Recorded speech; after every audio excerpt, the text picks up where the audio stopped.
नमस्कार साथियों, स्वागत है आपका हमारे YouTube चैनल में। हम देख रहे हैं हिंदी साहित्य का दूसरा इतिहास, जो कि बच्चन सिंह द्वारा लिखित है। इसमें हम आज की वीडियो में देखेंगे मुक्तरीति काव्य।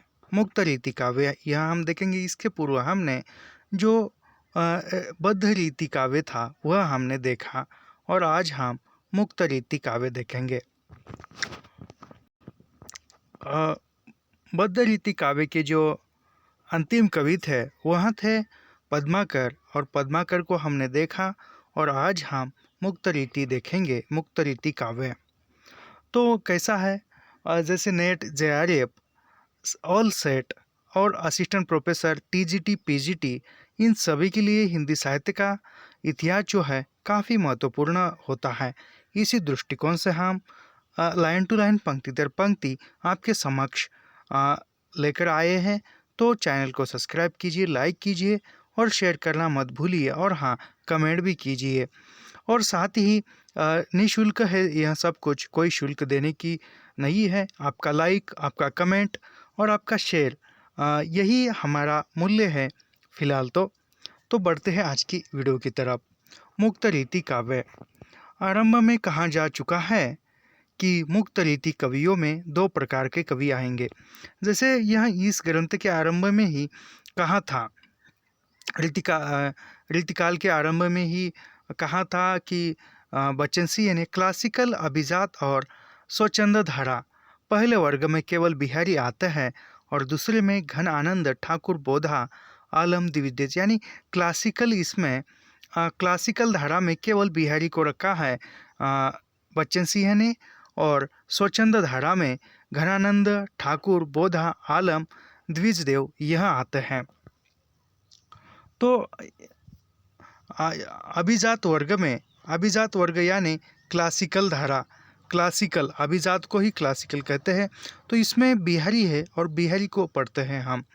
बिहारी का जो जन्म है वह 1595 में हुआ है, और बिहारी की मृत्यु 1663 में हुई है।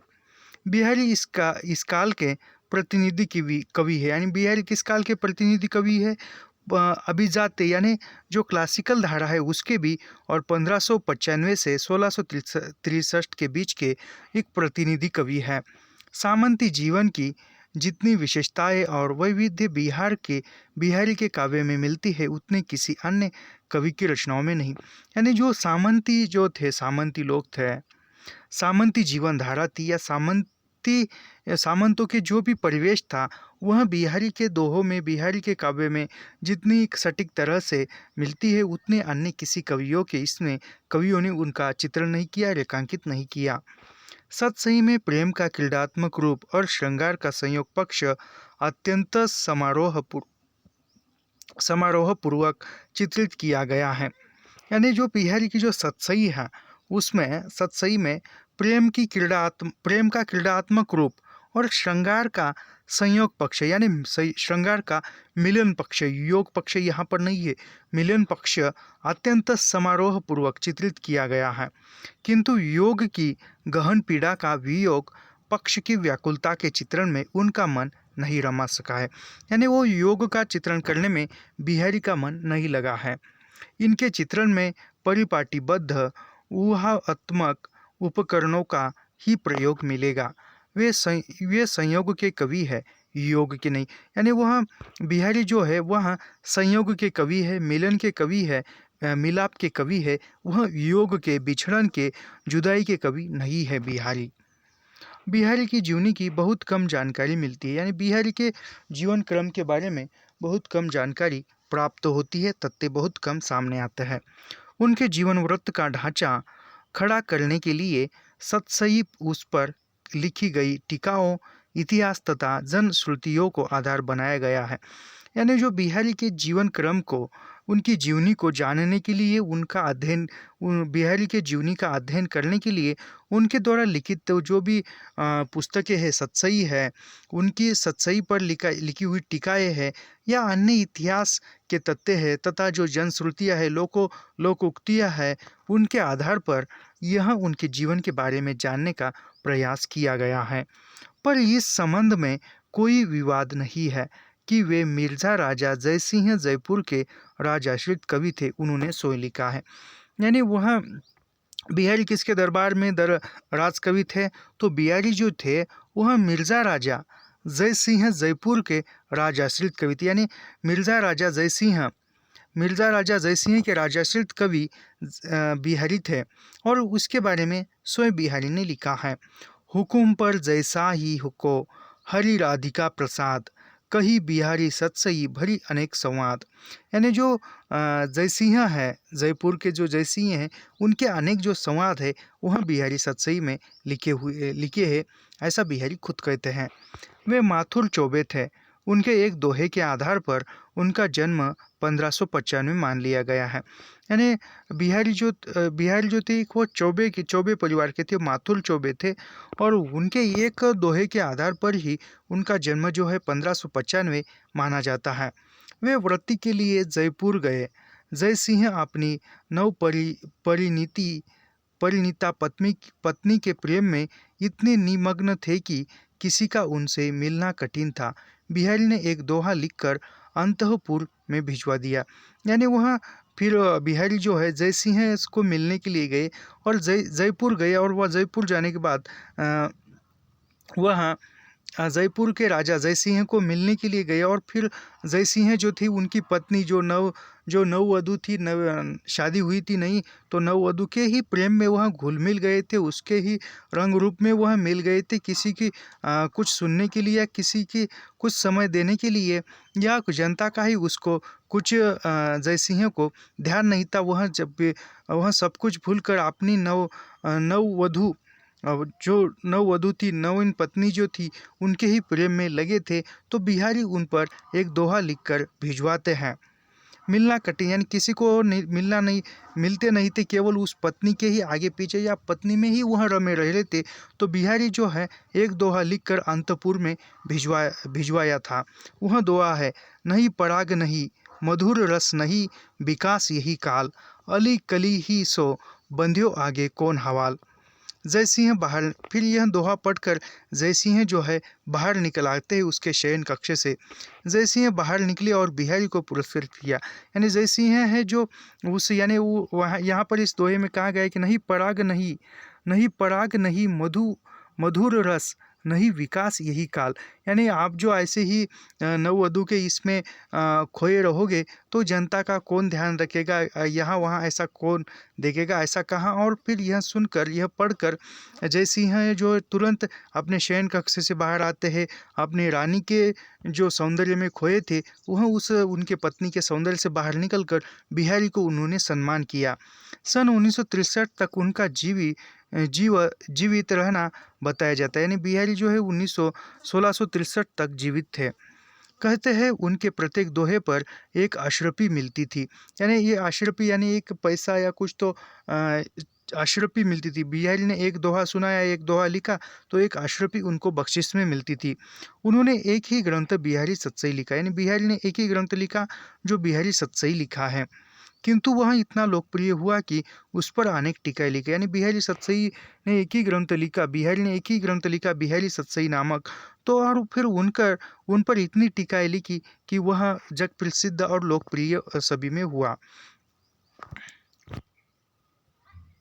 लिखी नहीं गई कि प्रेम के साथ जीवन के अन्य पक्ष भी चित्रित हुए। यानी बिहारी ने प्रेम का चित्रण करते करते अन्य पक्षों को भी उजागर किया है, बताने का प्रयास किया है। उनसे तत्कालीन समाज के नैतिक मूल्य भी उजागर हो जाता है। भाषा का जो क्लासिकल संयम उनमें दिखाई पड़ता है वह अद्भुतपूर्ण है। यानी भाषा का जो प्रयोग किया है वह एक अद्भुतपूर्ण है, अन्य किसी के काव्य में वैसा नहीं मिलता है। इस काल के बहुत से कवि गांव में पैदा हुए थे, उन पर गांव का संस्कार था, पर बिहारी ग्वालियर शहर में पैदा हुए थे। यानी जो इस काल के जो काव्य, जो रीति मुक्त काव्य धारा थी, मुक्त रीति काव्य धारा जो थी, उसके जो कवि थे गांव के रहने वाले थे, गांव कस्बों में जन्म हुए और फिर वहीं पर वह पले बड़े। तो गांव के संस्कार ही उन्हीं के साथ रहे, गांव के संस्कार ही उन कवियों के जीवन में मिले जुले और फिर वह जैसे संस्कार मिलते हैं वैसे वह आगे बढ़ते जाते हैं। तो उसी प्रकार बिहारी जो थे, बिहारी ग्वालियर शहर में पैदा हुए थे और फिर ग्वालियर में ही वह पड़े बले। कुछ दिनों तक वे अपनी ससुराल मथुरा में गए रहे। यानी बिहारी का जो ससुराल था वह मथुरा था। फिर वह कुछ दिन जो थी वह मथुरा अपने ससुराल में रहे। एक शहर से दूसरे शहर में फिर मिर्ज़ा राजा जय सिंह के दरबार में जयपुर पहुँचे। यानी फिर ग्वालियर में वह जन्मे, ग्वालियर में बड़े हुए। फिर उनकी शादी हुई, उनका ससुराल मथुरा में था। फिर वह मथुरा कुछ दिन रहने लगे और फिर मथुरा से वह जयपुर, यानी जयपुर वह कहाँ, मिर्ज़ा राजा जय सिंह के दरबार में पहुँचे और वही जम गए। फिर वो वही जय सिंह के दरबार में ही, जयपुर में ही वही बस गए। नागर संस्कृति से ग्राम्य संस्कृति का कोई तालमेल न था। नगर निवासी गांव वालों को घृणा की दृष्टि से देखते थे और उन्हें गवार कहते थे। यानी जो शहरों में रहने वाले जो लोग थे वह खुद को एक बड़ा समझते हैं, खुद को पढ़ा लिखा या ज्ञानी समझते हैं, और गांव को लोगों को अनपढ़ गवार समझते हैं और उनको एक दुय्यम दर्जा देते हैं, दुय्यम प्रकार से वह देखते हैं, गवार समझते हैं, अनपढ़ समझते हैं। आज भी कहीं कहीं पढ़े लिखे लोग जो होते हैं, ज़्यादा 10वीं में PhD करने वाले, ऐसे लोगों का रवैया आज भी वैसा ही है। बिहारी अकेले कवि हैं जिन्होंने ग्रामीण संस्कृति के विरुद्ध घृणा की अभिव्यक्ति की है। तारीफ तो यह है कि वे एक और ग्रामीण नायिका की मांसलता, गदराए यौवन और खड़े उड़ोजनी में गहरी अभिरुचि लेते हैं, तो दूसरी ओर उसे गवारी कहकर उसकी भत्सना भी करते हैं। यह जो कथन है काफ़ी इम्पोर्टेंट, महत्वपूर्ण कथन है और इसको अंडरलाइन भी किया गया है। तो मैं, यह बच्चन सिंह का कथन है, मैं फिर से पढ़ता हूँ। बिहारी अकेले कवि है जिन्होंने ग्रामीण संस्कृति के विरुद्ध, यानी बिहारी ने जो गांव देहातों की जो संस्कृति होती है उसके विरुद्ध घृणा की है, अभिव्यक्ति की है, यानी घृणा की है और अभिव्यक्ति की है ग्रामीण संस्कृति के बारे में।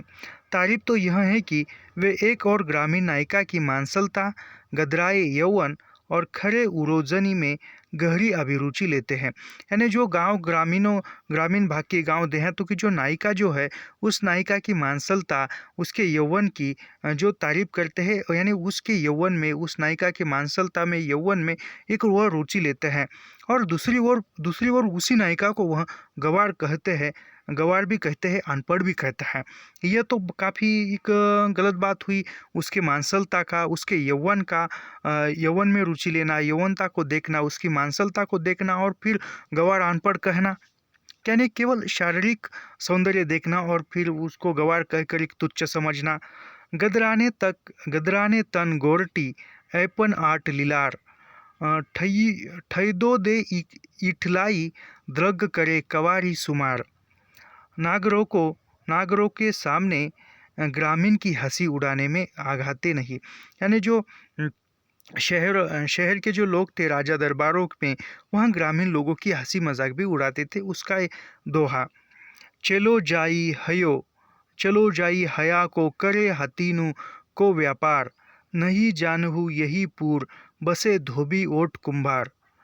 वे न यहा नागर बड़े जिन आदर त्यो आब, फूल्यो अनफूल्यो भयो गवई गाँव गुलाब। नगर और गांव का ऐसा अंतराल अभी भक्ति काल में नहीं था। यानी जो नगर, यानी गांव और शहर का जो चित्रण था वह चित्रण भक्ति काल में नहीं था। तुलसीदास के राम वन पथ में गांव के लोगों के साथ प्रेम पूर्वक मिलते, यानी तुलसीदास के जो राम थे, रामचरितमानस के, वहाँ जब वो वनवास में गए थे, वन पद में गए थे, तो वहाँ एक प्रेम पूर्वक गाँव के लोगों के साथ रहते थे। उसी प्रकार तुलसी में भी वह नहीं दिखाई देता। शबरी के झूठे बेर खाते हैं, निषाद राज को गले लगाते हैं। कृष्ण लीला तो गोकुल और बरसाने के गांव में होती है। गोपी गोपी निर्भ्रांत भाव से वन कुंजो यमुना कछारों और गो बछड़ों के बीच खेलते फिरते हैं। मीरा राजकीय वैभव से विरक्त होकर सामान्य जन के साथ गाती रहती है। यानी भक्ति काल के कवियों ने कृष्ण के राम का भी एक जनमानस में के साथ वर्णन, यानी तुलसीदास ने भी जनमानस का, गांव देहातों का वर्णन किया है, सूरदास ने किया है, कबीर ने किया है। लेकिन बिहारी में रीतिकाल में गांव और नगर के बीच खाई खोद दी जाती है, उनकी दूरी बढ़ जाती है। यानी फिर गांव और शहरों में जो अंतर है वह अंतर रीतिकाल में बताया जाता है, भक्ति काल में, आदिकाल में उसको नहीं बताया जाता है। यह किसका कथन है पूछा जा सकता है। मैं फिर से पढ़ता हूँ। रीतिकाल में गांव और नगर के बीच खाई खोदी जाती है, उनकी दूरी बढ़ जाती है। यानी गांव और शहरों के बीच की जो अंतर है वह बताया जाता है, इसलिए एक दूसरे से प्रति दूरी बढ़ जाती है। अब यहाँ पर बिहारी का सौंदर्य चेतना क्या है यह हम देखेंगे। सौंदर्य चेतना में रूप के प्रति आकर्षण होता है। यहाँ तक स्त्री सौंदर्य का प्रश्न है, उनके आकर्षण के मूल में प्रेम तत्व का होना अनिवार्य है। एवं प्रेम के मुख्यतः 3 आयाम होते हैं। यानी सौंदर्य चेतना जो है वह सौंदर्य चेतना देखकर चेतना यानी जो मन और सौंदर्य जो देखकर जो आकर्षण उत्पन्न होता है।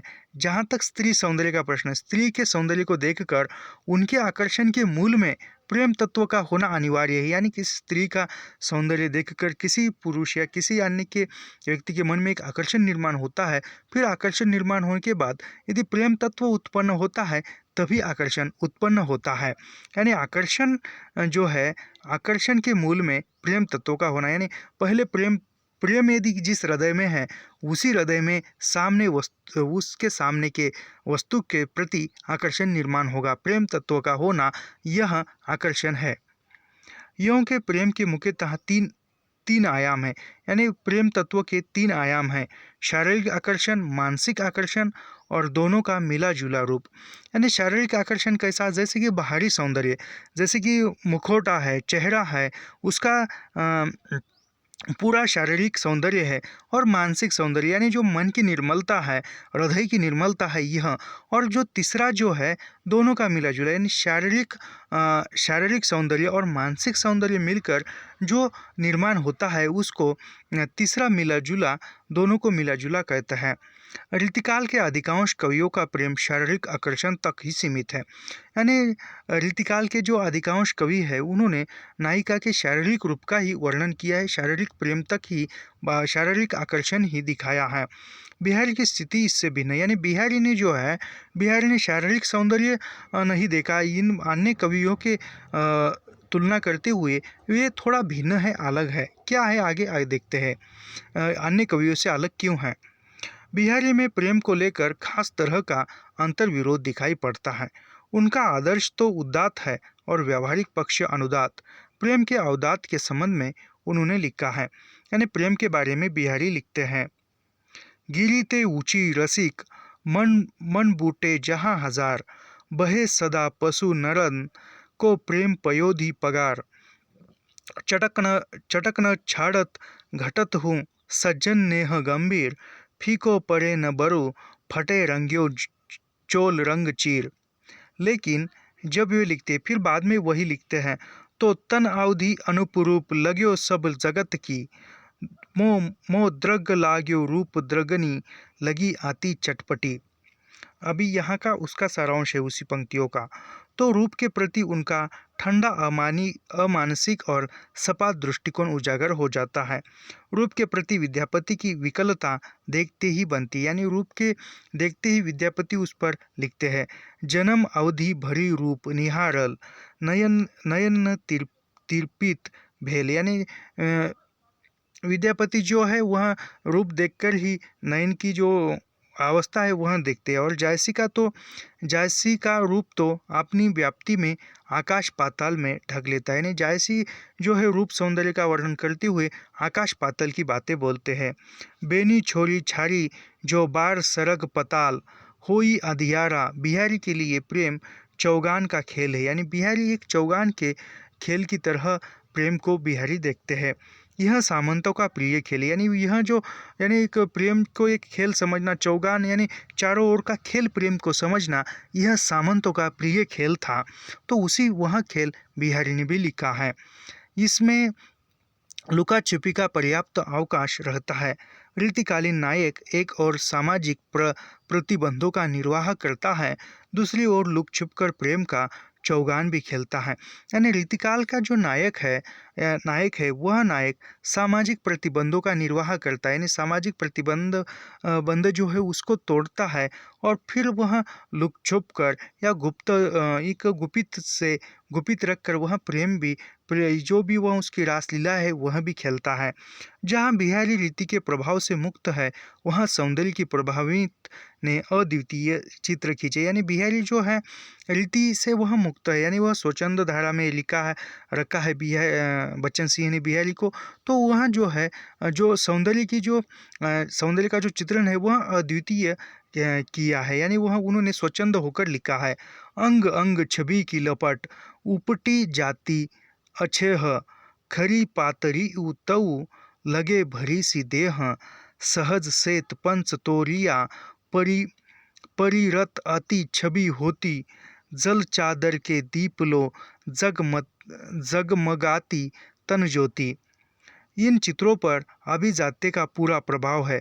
कहाँ गदराए यौवन की गवारी और कहाँ छवि की लपटों से भरी हुई तन्वी, कहाँ धुंधची की माला धारण करने वाली ग्राम्य और कहाँ जल चादर के पीछे रखे दीप की तरह पंचतोलियों से औरत नागरिका की जगर मगर करती तन धूती देव की नायिका भी दीपावली की तरह जगर मगर करती हुई आती है।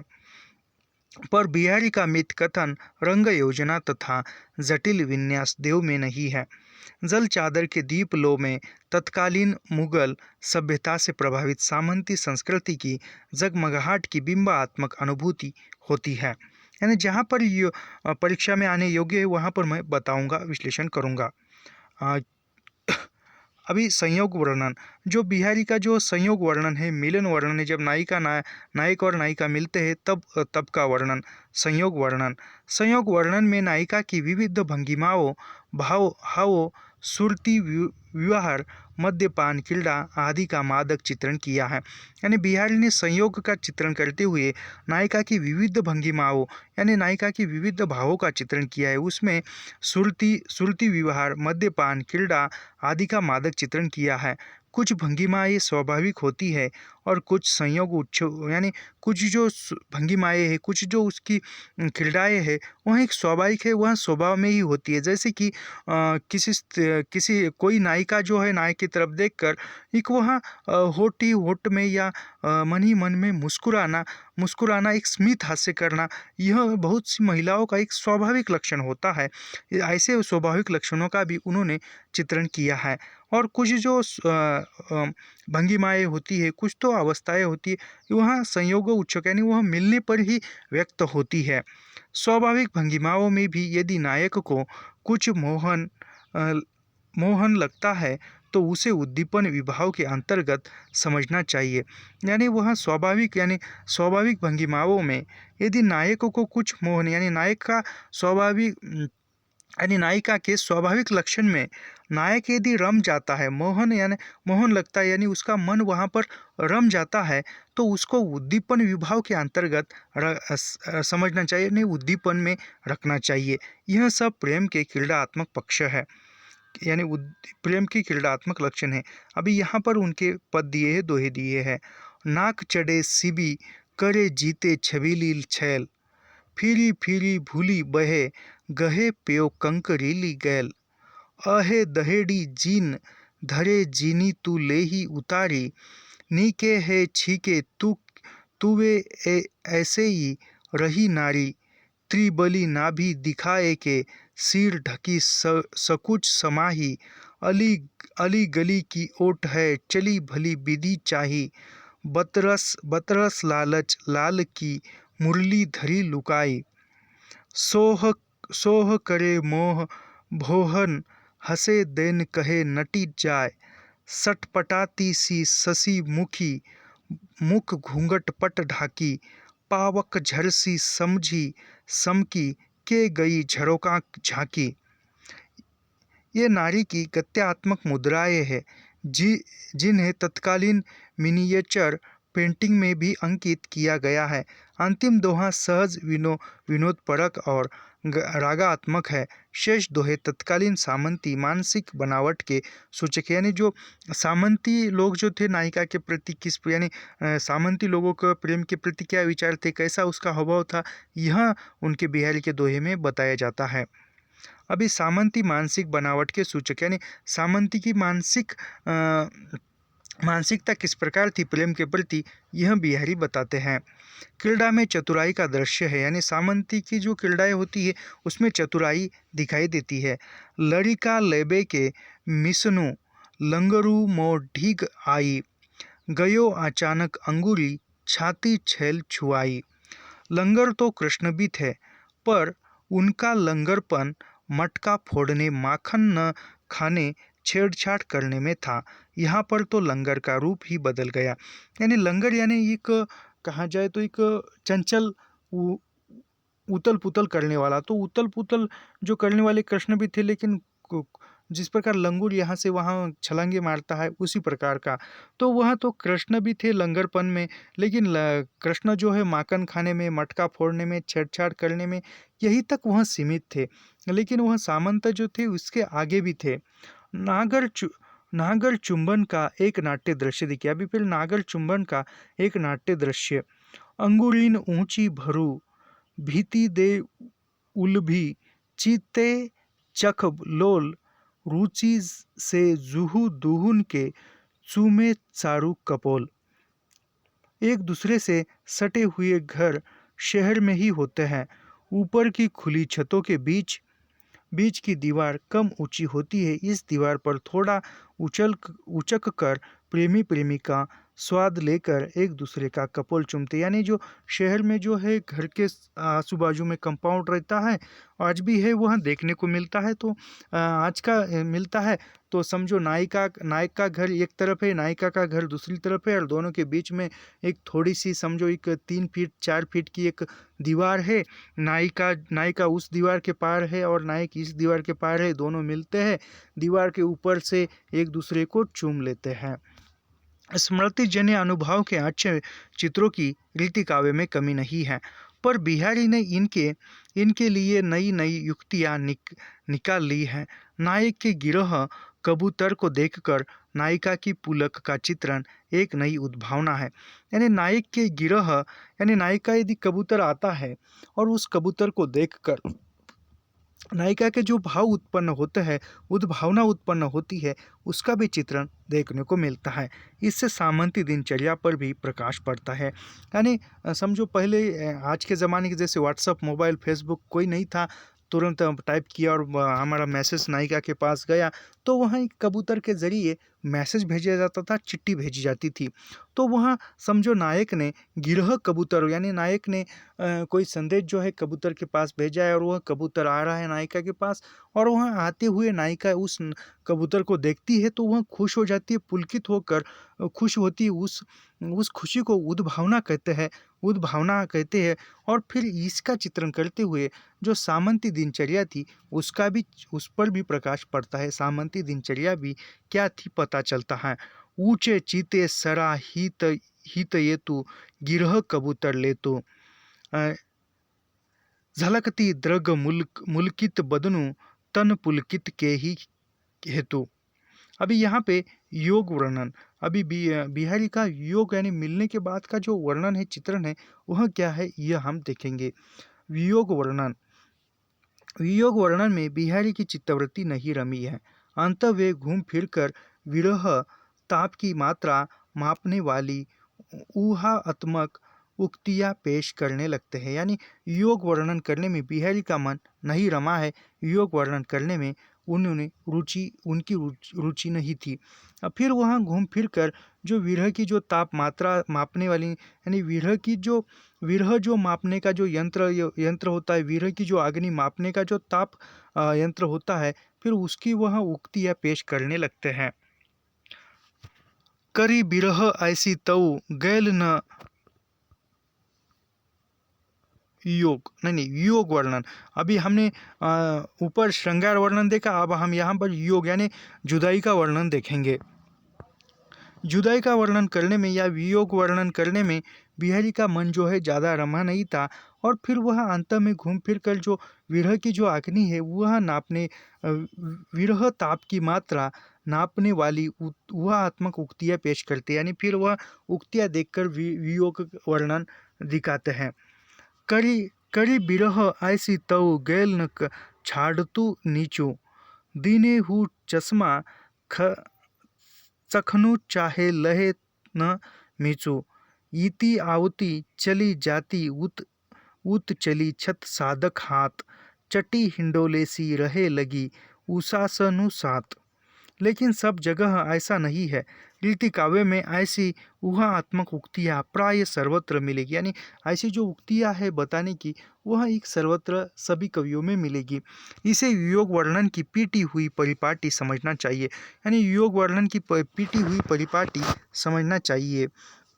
किंतु कुछ उदाहरणों के आधार पर बिहारी में विरह वर्णन की संवेदना का अभाव देखना असंगत है। परिपाटी ग्रस्तता से उबकर जहाँ उन्होंने नवीन प्रसंग उद्भावना की है, वहाँ उनकी प्रतिभा का चमत्कार देखने ही बनता है। अजो न आए सहज रंग बिरह दुबरे गात, अब ही कहाँ कहाँ चलाइयती ललन चलन की बात, यद्यपि तेज रोहल बल पलको लगी न बार, त्यो गोड़ो घर को भयो पेड़ो कोस हजार, श्याम सुरती करी राधिका लतकी तरनीजा तीर, असुवनी करती तरोस को खीनक खलो हो नीर। पहले दोहे में सहज रंग नायिका के भूतवर्तन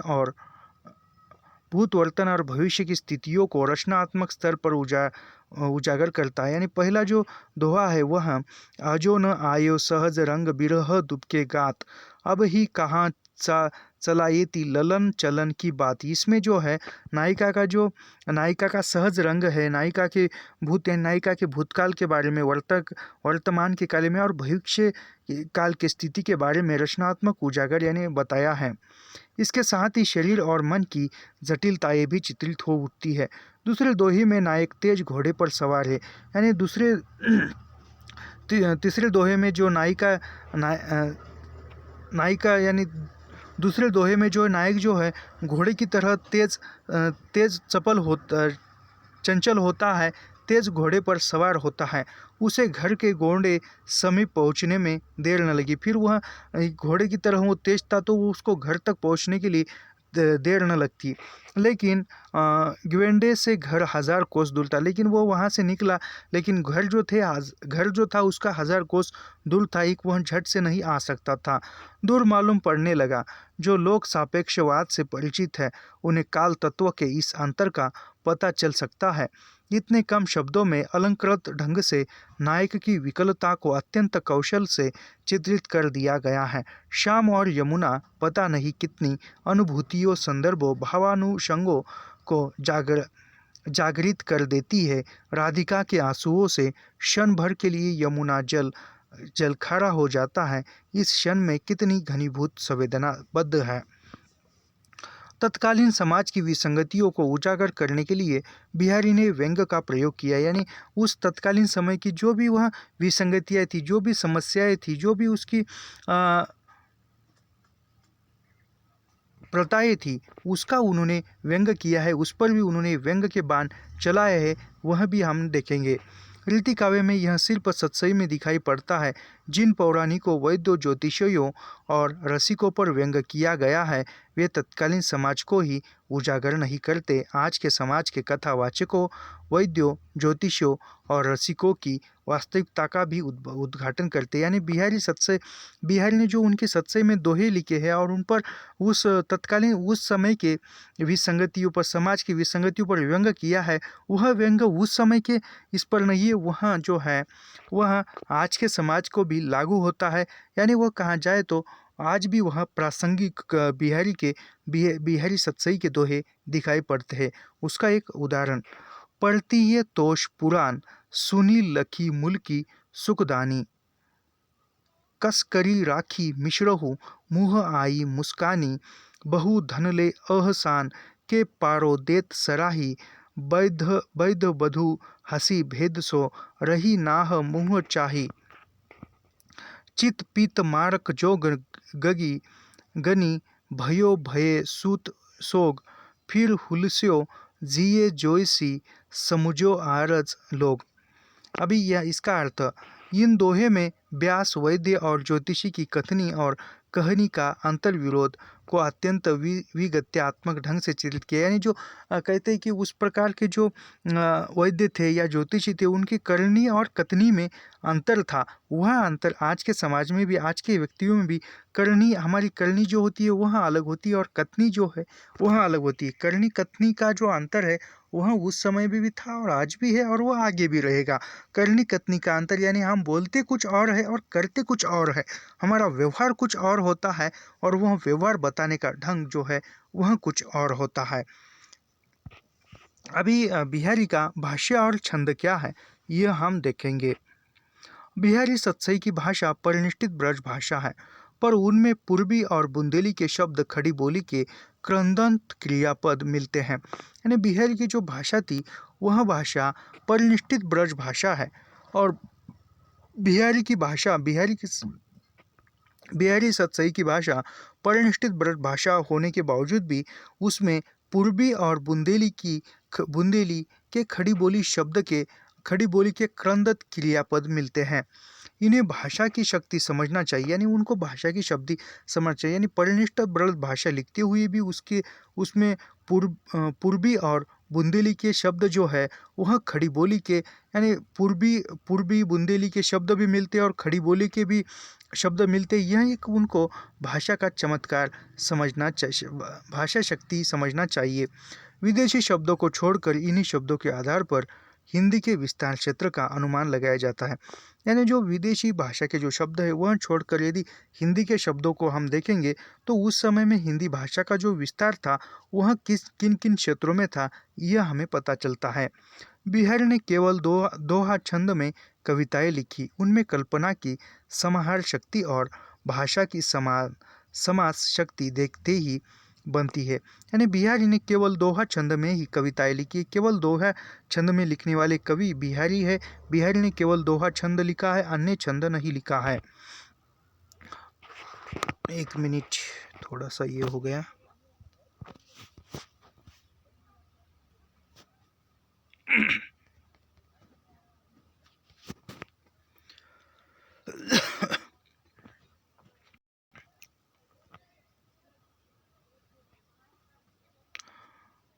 बिहारी ने केवल दोहा छंद में लिखा है, अन्य छंदों का उपयोग जो है लिखने में बिहारी ने नहीं किया है। केवल दोहा छंद में लिखने वाले कवि बिहारी है।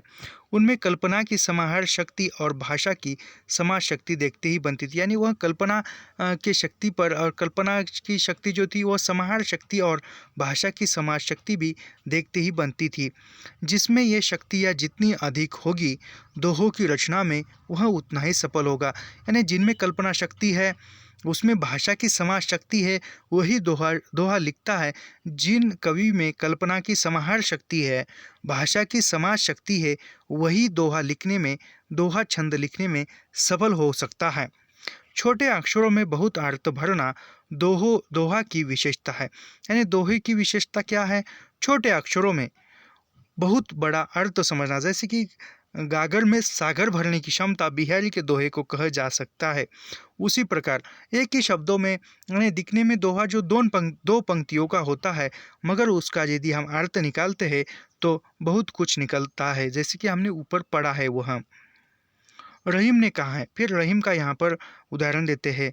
दीरत दोहा अर्थ के आखर थोटे माही, पर बिहारी का काम रहीम के काम से अधिक जटिल था, क्योंकि यह दोहे में और भी अधिक अर्थ भर देते। यानी दोहे में और भी अर्थ भरते, जैसे गागर में सागर भरने की क्षमता। इन दोहों की एक दूसरी विशेषता यह है कि इनके सृजन में कभी बहुत कुछ निर्वैयक्तिक है। यानी बिहारी के दोहे की विशेषता यह है कि जो दोहे जो लिखे हैं वह निर्वैयक्तिक होकर लिखे हैं। निर्वैयक्तिकता क्लासिकल काव्य का एक मूलभूत वैशिष्ट्य है। यानी क्लासिकल काव्य का निर्वैयक्तिकता यह मूलभूत वैशिष्ट्य है, अनोखापन है। वैशिष्ट्य यानी अनोखापन यही होता है। निर्वैयक्तिकता या ऐसा पूछा जा सकता है कि क्लासिकल काव्य का मूलभूत वैशिष्ट्य क्या है, जैसे निर्वैयक्तिकता एक आएगा, ऐसे ही 4 विकल्प दिए जाएंगे। निर्वैयक्तिकता यह क्लासिकल काव्य का मूलभूत वैशिष्ट्य है, याद रखिए। पर निर्वैयक्तिकता का अर्थ वैयक्तिकता का अभाव नहीं है, यानी निर्वैयक्तिकता का अर्थ जो है वैयक्तिकता नहीं होता, स्वतंत्र नहीं होता है। कविता न पूर्णतः निर्वैयक्तिक होती है और न वैयक्तिक, यानी कविता जो होती है वह कविता पूर्णतः यानी सभी जो पूर्णतः कविता जो निर्वैयक्तिक होती है और ना ही वैयक्तिक होती है। वह तो दोनों का बीच का साधन हो, निर्वैयक्तिक भी नहीं यानी वैयक्तिक को छोड़कर भी कविता यानी उसमें कवि यदि लिखता है कि उसका व्यक्तिगत जीवन थोड़ा सा तो अंश आता ही आता है, निर्वैयक्तिक होती है और न ही वैयक्तिक होती है, यानी निर्वैयक्तिक भी नहीं होती है और वैयक्तिक भी नहीं होती है, पूरी तरह वैयक्तिक भी नहीं होती है और पूरी तरह निर्वैयक्तिक भी नहीं होती है। कविता दोनों एक दूसरे में घुली मिली रहती है, यानी दोनों जो है निर्वैयक्तिकता और वैयक्तिकता यह कविता में मिली जुली रहती है। कोई अधिक निर्वैयक्तिक होता है, कोई अधिक वैयक्तिक, यानी लिखते समय कोई कवि जो है कोई अधिक निर्वैयक्तिक होता है तो कोई अधिक वैयक्तिक होता है। खालिस वैयक्तिक या निर्वैयक्तिक होकर वह और चाहे जो हो कविता नहीं होनी। बिहारी के दोहों में भाव वियोग नहीं मिलेगा, यानी बिहारी के दोहों में भाव वियोग नहीं मिलेगा। जैसे कि कोई जो कवि है वह भाव लिखते समय इतना भावनिक या इतना भाव के आवेग में आता है कि वह लिखते लिखते वहाँ एक ही भाव को रेखांकित करते करते लिखना प्रारंभ करता है एक विषय पर, लेकिन भाव के आवेग में आने से दूसरे विषय का ही वह लिख डालता है। ठोसपन या वस्तुनिष्ठता उसका गुण, यानी बिहारी का गुण क्या है? ठोसपन या वस्तुनिष्ठता, यह बिहारी का गुण है। इसलिए उनकी भाषा में शैलीगत मित कथन और जटिलता के बावजूद स्पष्टता है, यानी बिहारी की भाषा जो है वह मित कथन है, जटिलता है, फिर भी वह एक स्पष्टता दिखती है। सवैया और कविता की अपेक्षा दोहा की परंपरा लंबी है, यानी सवैया जो छंद है दोहा सवैया और कवित्व जो छंद है इससे पहले जो है दोहा छंद परंपरा लंबी है, यानी दोहा छंद की परंपरा सवैया और कवित्व छंद से लंबी है। कविता यानी कवित्व छंद। अपभ्रंश का तो यह मुख्य छंद है, अपभ्रंश का मुख्य छंद दोहा छंद है, याद रखिए। गाथा सप्तशती की गाहा और संस्कृत की आर्या एक ही छंद की प्रजातियां है, यह कथन पूछा गया है नेट में। मैं फिर से पढ़ता हूँ, मेरे ख्याल से अभी दिसंबर 2023 में ही पूछा गया था यह। गाथा सप्तशती की गाहा और संस्कृत की आर्या एक ही छंद की प्रजातियां है। फिर से पढ़ता हूँ, बच्चन सिंह का कथन है, गाथा सप्तशती की गाहा और संस्कृत की आर्या एक ही छंद की प्रजातियां है। बिहारी ने गाथा सप्तशती और आर्या सप्तशती से बहुत कुछ ग्रहण किया है। यह 100% पूछा गया कथन है। निम्न में से बिहारी का कौन सा कथन है? तो यह कथन उसमें था, मेरा यह गलत हुआ था। मैं फिर से पढ़ता हूँ, गाथा सप्तशती की गाहा और गाथा सप्तशती की गाहा और संस्कृत की आर्य एक ही छंद की प्रजातियां है। बिहारी ने गाथा सप्तशती और आर्य सप्तशती से बहुत कुछ ग्रहण किया है, यानी जो गाथा सप्तशती या आर्य सप्तशती थी उससे बिहारी ने बहुत कुछ लिया है। इस लंबी विरासत के कारण भी उनमें अभिजात्य आ गया है, यानी आर्य सप्तशती गाथा सप्तशती यह जो थी वह काफ़ी पुरानी लंबी परंपरा थी, लंबी विरासत थी, तो फिर भी उसमें बिहारी में अभिजात्य आ जाता है। कवित्व सवैया की तरह नाद लय और प्रवाह इनमें नहीं होता, यानी दोहा में जो है दोहा छंद में जैसे कवित्व में सवैयों में नाद लय होता है तो वैसा दोहों में नाद और लय नहीं होती है। इनमें कवि ने कवि से संयम शब्दों की सूक्ष्म पहचान और उनके कलात्मक विन्यास की अपेक्षा होती है जो बिहारी में थी। यानी दोहा में क्या होती है? दोहा में संयम यानी कवि का संयम, यानी किसी यदि सोचने का संयम है तभी वह सोच सोच कर कम शब्दों में ज़्यादा अर्थ बताने का प्रयास करेगा कवि। यदि कवि में संयम भी नहीं है, जैसे मन में भाव आए वैसे वह तुरंत लिख देगा, उसे सही शब्द खोजने के लिए संयम चाहिए, वह संयम बिहारी में था। कवि ने संयम शब्दों की सूक्ष्म पहचान और उनके कलात्मक विन्यास की अपेक्षा होती है जो बिहारी में थी। यानी छंद, दोहा छंद लिखने में कवि के अंदर संयम होना चाहिए। संयम क्यों होना चाहिए? जो कि शब्दों की सूक्ष्म पहचान करने के लिए, या छोटा शब्द, जो छोटा शब्दों की छोटा शब्द हो और वो उसका अर्थ जो है सागर गर्भित हो, ऐसा शब्द सोचने के लिए और फिर लिखने के लिए कवि के अंदर संयम होना चाहिए, तभी वह दोहा छंद लिख सकता है। ऐसा जो संयम है बिहारी में था। यही दोहों को गुलस्ता और प्रबंध को वनस्थली कहा जाए तो आज सारी दुनिया में गुलदस्ते गुलदस्ते दिखाई पड़ेंगे। यानी यह, जैसे कि यह कथन शुक्ल का कथन है, शुक्ल के विचारों का वह खंडन करते हुए बिहारी कहते हैं, यदि दोहे को गुलदस्ता और प्रबंध को वनस्थली कहा जाए तो आज सारी दुनिया गुलदस्ते गुलदस्ते दिखाई पड़े। जैसे कि शुक्ल जी का एक कथन है इस प्रकार का, उसका वह जैसे प्रबंध काव्य एक वनस्थली ऐसा कुछ तो है। एक मिनट, मैं अभी किताब देखता हूँ, मुझे याद नहीं आ रहा वह, अभी किताब देखता हूँ, एक मिनट।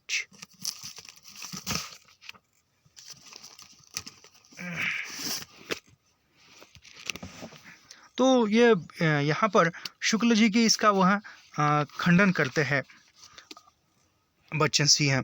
यदि दोहे को गुलदस्ता कौन कहता है?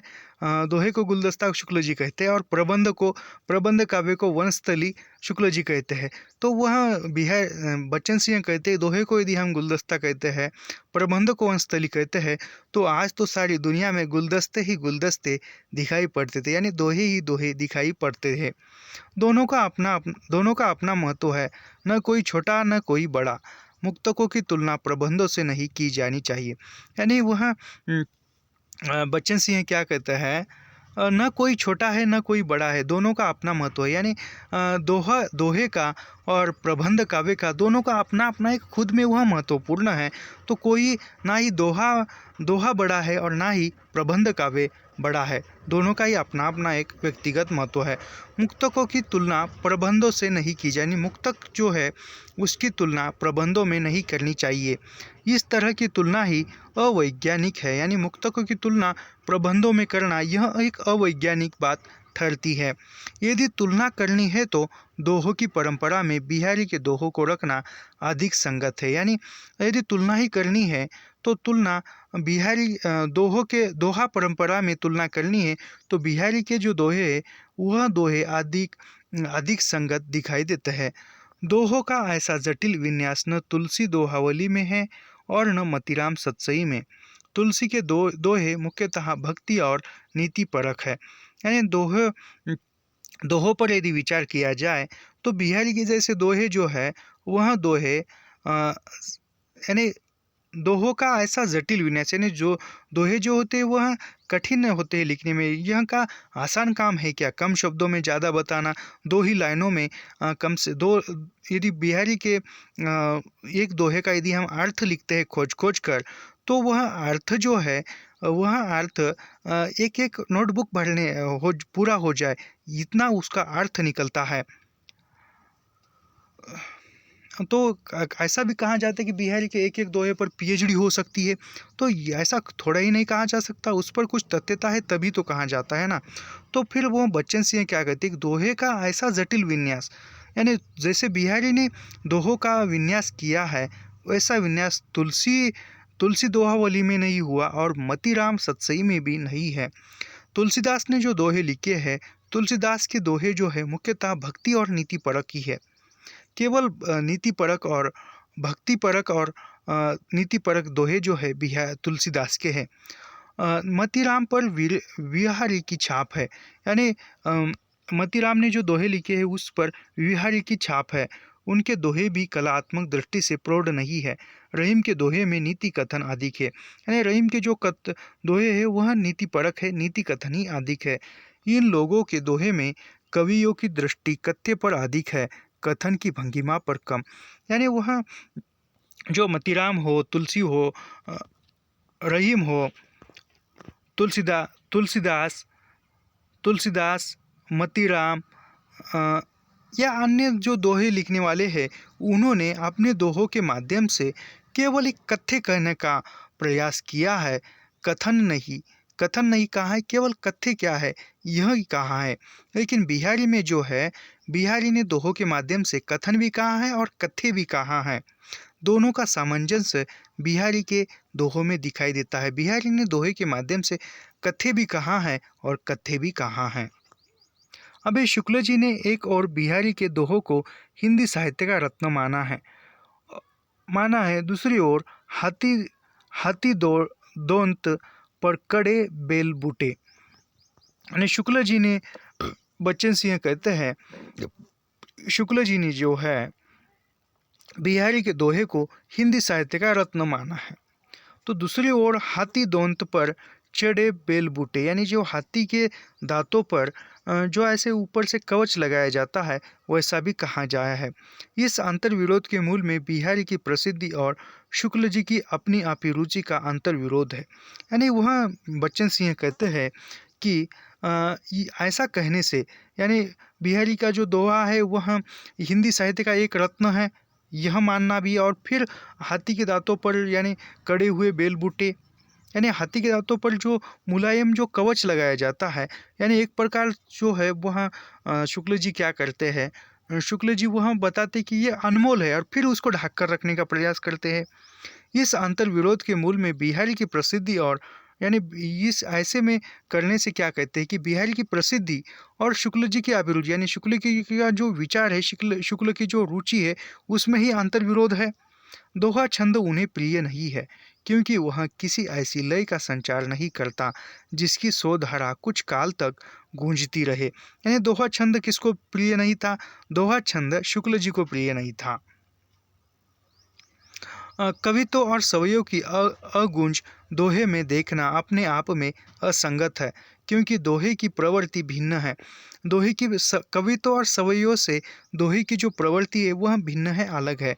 बेल बूटे हस्त कौशल्य है और हस्त कौशल्य कला नहीं होता। यानी बेल बूटे जो है वह हस्त कौशल्य है, यानी हाथों से बनाया हुआ जो है वह हाथी के दांत पर जो कवच है वह हाथ से बनाया हुआ हस्त कौशल्य है, और हस्त कौशल्य कला नहीं होता। यह बच्चन सिंह का कथन है। कला में रचनात्मकता होती है। कला में क्या होता है? कला में रचनात्मकता होती है, सौंदर्य होता है। हस्त कौशल्य में हाथ की सफाई का चमत्कार होता है। यानी कोई वस्तु हम हाथ से बनाते हैं तो उसको हाथ से ही सुंदर बनाया जाता है, उसमें अपने आप सुंदरता नहीं आती है, हाथों से उसको मेकअप करके सुंदर बनाया जाता है। सत सही में रचनात्मक चमत्कार है। यानी बच्चन सिंह क्या कहते हैं कि सत सही में रचनात्मक चमत्कार है, यानी जो अपने आप आया हुआ जो नेचुरलिक सौंदर्य होता है वह सत्सई में है। वह कथा प्रसंग छोटी छोटी वस्तुओं या व्यापारों को चुनता है, इन्हें यथोचित शब्दार्थों में बांधता है, लघु लघु वाक्यों में गूंथता है। इनके द्वारा वह बिंबों के छोटे छोटे तालमहल बनाता है जो अपनी समग्रता में अत्यंत व्यंजक हो उठते हैं। कहीं सिर पर रेखाएं हैं यानी कंपोजिशन है, कहीं रेखा और रंग दोनों है और कहीं विरोधी रंगों का मिश्रण है, कहीं अनुरणन है और कहीं मिथकीय प्रयोग, विरोधाभास, असंगति और दृष्टांत उनके प्रिय अलंकार है। कहीं कहीं सामायिक अंतर्युक्तियों का चमत्कार है जिनमें उनकी जातीय मनोवृत्ति अभिव्यक्त हो उठती है। वस्तुओं का सटीक चुनाव देखिए, यानी बिहारी जो है लिखते समय वस्तुओं का भी एक सटीक तरह से चुनाव करते थे। वही वस्तु को वह चुनते हैं तो किस प्रकार चुनते हैं, जिसका एक उदाहरण, तंत्रीनाद कबित रस सरस राग रति रंग, तन भूषण अंजनी द्रगनी पगनी महावर रंग, अभी व्यापारों के चुनाव में भी अत्यंत सावधानी, यानी व्यापार का चुनाव करते हुए भी बिहारी जो है सावधानी पूर्वक बताते हैं। द्रग ऊर्जत टूटत कुटुम दुर्ति चतुर चित प्रीत परति गाट दुर्जन ही ये दई नई यह रीति। यानी जो विभक्त जो परिवार है उसका चित्रण बताया है। विभक्ति जाति की वस्तुओं को अलग यानी विभक्ति जाति की वस्तुओं को अलग बगल जेक्स्टोपोजेस करके चमत्कार उत्पन्न किया गया है। व्यापारों में प्राय असंगतियों के विधान द्वारा कथन को नाटकीय बना दिया गया है। नाटकीयता उनकी शैली की मूल वर्तनी प्रवृत्ति है। आज का युग बिहारी के कलात्मक विधान से बहुत कुछ सीख सकता है। यानी कहा जाए तो बिहारी के जो सत्सई है वह प्रासंगिक है, ऐसा ही माना जा सकता है। तो आज की वीडियो में इतना ही। कल हम देखेंगे, कल हम स्वच्छंद काव्यधारा यह प्रारंभ करेंगे। आज की वीडियो में हमने यहाँ तक देखा है। तो ऐसे ही लाइन टू लाइन पंक्ति दर पंक्ति अध्ययन करने के लिए हमारे चैनल को सब्सक्राइब कीजिए, लाइक कीजिए और शेयर करना मत भूलिए। मैं ज़रा फास्ट पढ़ा रहा हूँ क्योंकि कैसा है, जब भी अभी जब नेट का नया पाठ्यक्रम आएगा तब उनकी रचनाएं पढ़ाएंगे, तब इस उससे पूर्व यह पाठ्यक्रम, यह इतिहास ग्रंथ समाप्त हो जाए, इसीलिए हम ज़रा फास्ट पढ़ा रहे हैं। तो मिलते हैं नेक्स्ट वीडियो में। धन्यवाद।